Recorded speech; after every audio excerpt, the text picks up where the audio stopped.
Oke, selamat siang rekan-rekan semuanya. Siang. Kita akan mulai rapat pada siang hari ini.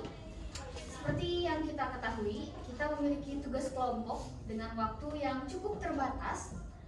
Melalui rapat ini, kita akan memaksimalkan bagaimana praktek manajerial dilakukan dengan menerapkan fungsi POAC atau POAC dengan pengambilan keputusan. Nah, supaya jelas, kita akan memulai tahap perencanaan terlebih dahulu. Oke, untuk tahap planning yang pertama ini, saya ingin bertanya, apa sebenarnya tujuan utama dari yang ingin kita bahas atau yang ingin kita capai dari tugas kelompok ini? Oke, terima kasih atas pertanyaannya. Kita bahas dari tujuan utamanya. Tujuan utama daripada menyelesaikan tugas ini adalah untuk kita mendapatkan hasil dengan hasil yang sesuai dan juga kriteria yang sesuai sebagai penilaian daripada dosen.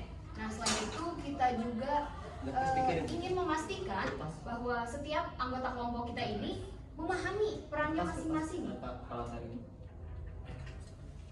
Kalau begitu, agar tujuannya tersebut tercapai, bagaimana cara pembagian tugasnya supaya pekerjaan kita lebih terstruktur? Oke.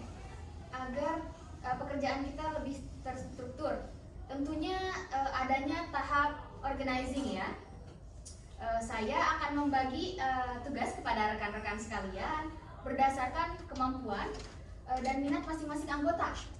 Nah, dengan pembagian secara seperti ini, saya berharap koordinasi ini akan berjalan lebih lancar dan tidak ada pekerjaan yang saling tumpang tindih gitu ke depannya, seperti itu. Untuk setelah dibagi tugas, apa langkah selanjutnya agar rencana yang sudah disusun benar-benar bisa dijalankan dengan baik? Oke. Nah, di tahap actuating ini, saya akan memberikan arahan secara berkala kepada rekan-rekan ini untuk menjaga komunikasi antara anggota kita itu dan memastikan bahwasanya setiap orang bekerja sesuai dengan tanggung jawabnya masing-masing.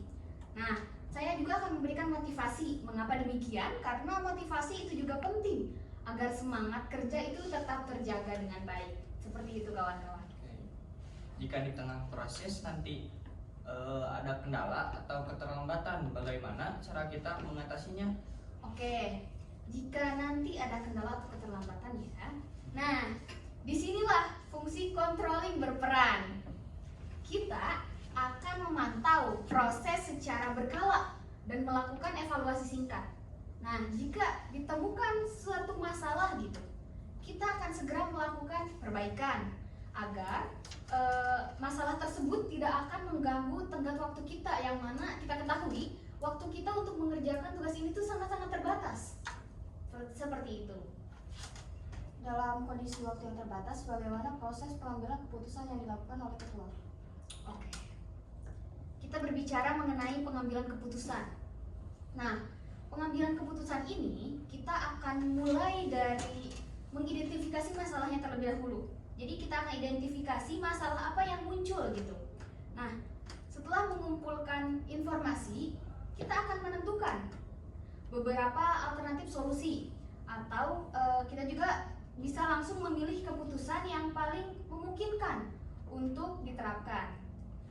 Nah, keputusan yang diambil itu membagi ulang tugas agar pekerjaan tetap selesai dengan tepat waktu. Sebagaimana yang sudah saya katakan di awal, kita akan bagi tugas sesuai apa yang kawan-kawan ini minati atau bidang kawan-kawan. Namun jikalau memang itu belum sesuai, maka kita akan atur ulang pekerjaan yang diberikan kepada masing-masingnya, seperti itu. Baik, dari proses ini saya melihat bahwa perencanaan dan pembagian tugas yang tadi sudah dijelaskan itu sudah jelas banget, jelas sangat membantu kita bekerja lebih terarah, lebih baik gitu. Dan di sini juga saya menyimpulkan bahwa perencanaan dan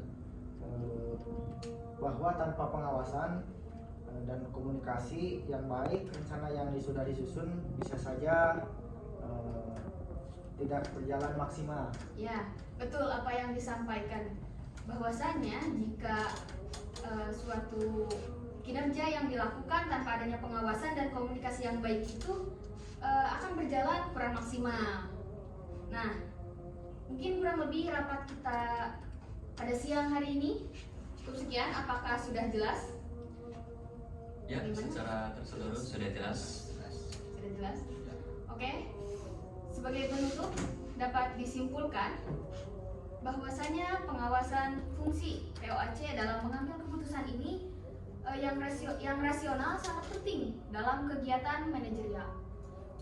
Dengan manajerial yang baik, tujuan kelompok ini dapat tercapai secara efektif dan efisien. Saya mengucapkan terima kasih kepada rekan-rekan yang telah hadir pada siang hari ini. Rapat saya tutup. Wabillahi taufiq wal hidayah. Wassalamualaikum warahmatullahi wabarakatuh.